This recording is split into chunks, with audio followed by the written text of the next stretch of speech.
नमस्कार मित्रांनो, स्वागत आहे आपल्या आमच्या युट्यूब चॅनल महाजॉबमध्ये. मित्रांनो, महाराष्ट्र शासनामार्फत अनेक पदांसाठी भरतीच्या जाहिराती प्रसिद्ध होत आहेत व त्यामध्ये एक नवीन ॲडिशन आपल्याला या ठिकाणी पाहायला मिळत आहे. सरळ सेवा भरती 2026 अंडर विविध पदांसाठी मित्रांनो, ज्यामध्ये वरिष्ठ लिपिक, कनिष्ठ लिपिक किंवा टंकलेखक, प्रयोगशाळा परिचर सारख्या पदांसाठी भरतीची एक नवीन जाहिरात प्रसिद्ध झालेली आहे आणि त्याबाबतच अपडेट आपण आजच्या व्हिडिओमध्ये या ठिकाणी पाहणार आहोत. गट ब, गट क व ड मधील विविध पदांसाठी रिक्रुटमेंट होणार आहे, त्यामुळे मेक शुअर तुम्ही व्हिडिओ संपूर्ण बघाल आणि त्यानंतर जर एलिजिबल होत असाल तर या ठिकाणी अप्लाय करू शकता. येणाऱ्या काळामध्ये सुद्धा भरपूर जाहिराती प्रसिद्ध होणार आहेत, त्यासाठी मेक शुअर तुम्ही महाजॉब चॅनलला सबस्क्राईब करून त्यापुढील बेल आयकॉनवर क्लिक कराल. अशाच प्रकारचे डेली अपडेट देण्याचा प्रयत्न मी तुम्हाला या ठिकाणी करत असतो. बघा मित्रांनो, ही जी जाहिरात आहे ती या ठिकाणी प्रसिद्ध करण्यात आलेली आहे. महाराष्ट्र पशु व मत्स्य विज्ञान विद्यापीठ यांच्या अंडर किंवा यांच्या मार्फत या ठिकाणी मित्रांनो शिक्षकेतर जी पदे आहेत, शिक्षकांची पदे सोडून त्या व्यतिरिक्त जी पदे आहेत ज्यामध्ये गट ब, गट क व ड मधील संवर्गातील विविध पदांवर सरळ सेवेने नेमणुकीकरता ही जाहिरात या ठिकाणी मित्रांनो रिलीज करण्यात आलेली आहे. आता पदे कोणकोणती आहेत ते आपण बघूया. गट ब मधली पदे तुम्ही बघू शकता. पे अँड अकाउंट्स ऑफिसर एका जागेसाठी भरती होत आहे. या ठिकाणी पे स्केल दिलेला आहे. सर्व पदे ही 7व्या वेतन आयोगानुसार असणार आहेत. त्याबाबतची काळजी तुम्हाला करायची गरज नाही. कायमस्वरूपी सरकारी नोकरी असल्यामुळे पे स्केल तुमचा त्यानुसार राहणार आहे. असिस्टंट फार्म मॅनेजर या ठिकाणी मित्रांनो 3 जागांसाठी भरती होत आहे. अधिष्ठाता यांचे तांत्रिक अधिकारी पशुवैद्यक शास्त्र 2 जागांसाठी भरती होत आहे. रुग्णालय चिकित्सक 2 जागांसाठी भरती होत आहे. सहाय्यक व्यवस्थापक गुण नियंत्रण एका जागेसाठी भरती होत आहे. प्लांट ऑपरेटर दूध प्रक्रिया एका जागेसाठी ही रिक्रुटमेंट या ठिकाणी होत आहे. त्यानंतर सर्व पदे मोस्टली गट क मधले आहेत, ज्यामध्ये शस्त्रक्रियागार तंत्रज्ञ 2 जागांसाठी भरती होत आहे. वरिष्ठ ग्रंथालय सहाय्यक एका जागेसाठी भरती होत आहे. दुग्धशाळा सहाय्यक एका जागेसाठी भरती होत आहे. क्षकिरण तंत्रज्ञ 3 जागा आहेत. त्यानंतर पशुचिकित्सा प्रयोगशाळा सहाय्यक 8 जागांसाठी भरती होत आहे.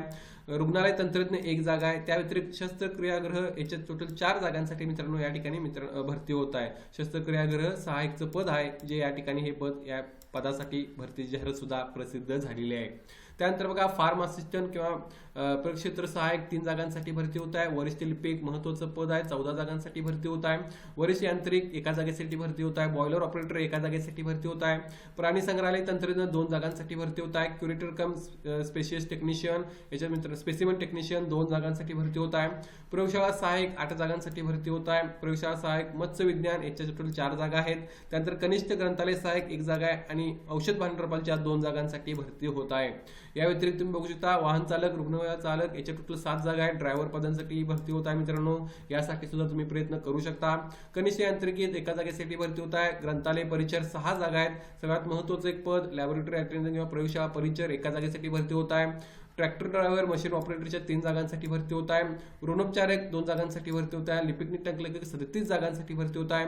महत्वाचं पद या भरतीमधलं हे म्हणता येईल. त्यानंतर कनिष्ठ भांडारपालच्या 3 जागा आहेत. वीज तंत्रीचे 1 आणि विस्तार प्रदर्शन सहाय्यकच्या 2 जागांसाठी मित्रांनो या ठिकाणी भरती होत आहे. गट क मधली 2 पदे आहेत, ज्यामध्ये कनिष्ठ तंत्रज्ञ तथा तारतंत्री वायरमनच्या 2 जागा भरल्या जात आहेत, ज्यासाठी 16,752 400 हा पे स्केल आहे. तर लाईव्ह स्टॉक असिस्टंट पशुधन सहाय्यकच्या 2 जागा आहेत, त्यासाठी सुद्धा सेमच तुम्हाला पे स्केल या ठिकाणी पाहायला मिळत आहे. असे टोटल 175 जागा आहेत. कॅटेगरी वाईज जर विश्लेषण हवा असेल तर तुम्ही त्या ठिकाणी नोटिफिकेशन मध्ये पाहू शकता. मी टोटल जागा या ठिकाणी सांगितलेल्या आहेत. पुढे आपण बघूया यासाठी लागणारा क्वालिफिकेशन काय असणार आहे. तुम्ही क्वालिफिकेशन बघून घ्या. प्रत्येक पदासाठी पे अँड अकाउंट्स ऑफिसरसाठी बॅचलर डिग्री कॉमर्स मधली और MBA फायनान्स मधला आणि त्यानंतर कमीत कमी S14चा तुम्हाला पे स्केल असलेला 3 वर्षाचा एक्सपिरियन्स असणे आवश्यक आहे. या पदासाठी एक्सपिरियन्सची गरज आहे. दुसऱ्या पदासाठी सुद्धा एक्सपिरियन्सची गरज आहे. मोस्टली जी गट ब मधली पदे आहेत त्यासाठी तुम्हाला एक्सपिरियन्स त्यांनी या ठिकाणी मित्रांनो मागितला आहे. त्या व्यतिरिक्त वेटरनरी सायन्ससाठी सुद्धा घेऊ शकता क्वालिफिकेशन. यासाठी सुद्धा तुम्हाला मित्रांनो एक्सपिरियन्स मागितला आहे. रुग्णालय चिकित्सक यासाठी मित्रांनो मास्टर डिग्री स्पेसिफिक सब्जेक्ट मधली असेल तर तुम्ही या ठिकाणी अप्लाय करू शकता. या व्यतिरिक्त असिस्टंट मॅनेजर क्वालिटी कंट्रोल यासाठी bachelor degree in faculty of dairy technology, master degree in dairy science असेल तर अप्लाय करू शकता. यासाठी एक्सपिरियन्सची गरज नाही आहे. प्लांट ऑपरेटर यासाठी मित्रांनो bachelor degree in faculty of dairy technology, master degree in dairy science असणे आवश्यक आहे. त्यानंतर शस्त्रक्रिया तंत्रज्ञ bachelor degree BSc in nursing असेल तर अप्लाय करू शकता. वरिष्ठ ग्रंथालय सहाय्यक बॅचलर डिग्री इन लायब्ररी सायन्सची पाहिजे. दुग्धशाळा सहाय्यक bachelor degree in again dairy technology किंवा मास्टर डिग्री डेअरी सायन्स मधले असेल तर अप्लाय करू शकता. X ray technician degree or diploma in radiography imaging technique असणे आवश्यक आहे. त्यानंतर VLDA पदासाठी BSc आणि त्याचबरोबर ऑर डिप्लोमा इन लाईफस्टाईलचा असेल आणि एक्सपिरियन्स असेल तर अप्लाय करू शकता. रुग्णालय तंत्रज्ञ bachelor degree BSc in nursing असणे आवश्यक आहे अप्लाय करण्यासाठी. ऑपरेशन थिएटर असिस्टंट यासाठी bachelor degree BSc in nursing, farm assistant यासाठी मित्रांनो diploma in livestock management and dairy production असणे आवश्यक आहे.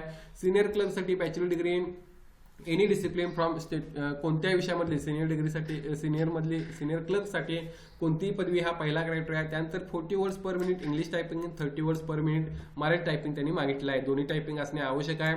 एक्सपिरियन्सची गरज नाही आहे. याच्या 14 जागा आहेत ज्यासाठी तुम्ही अप्लाय करू शकता. वरिष्ठ यांत्रिक SSC pass and ITI in mechanic असणे आवश्यक आहे. Boiler operator SSC pass, second class IBR certified boiler attendant आणि 3 वर्षाचा एक्सपिरियन्स त्यांनी या पदासाठी मागितला आहे. झू टेक्निशियनसाठी अगेन तुम्ही बघू शकता MSc बायोकेमिस्ट्री किंवा त्या रिलेटेड फील्ड मधले असणे आवश्यक आहे. क्युरेटर कम स्पेसिमन टेक्निशियन BSc किंवा MSc असेल तर अप्लाय, किंवा डिप्लोमा असेल तर अप्लाय करू शकता. डिप्लोमा ज्या ठिकाणी मागितला आहे मित्रांनो त्या ठिकाणी त्यांनी 2 वर्षाचा एक्सपिरियन्स मागितला आहे. मात्र BSc किंवा MSc असेल तर एक्सपिरियन्सची गरज नाही आहे.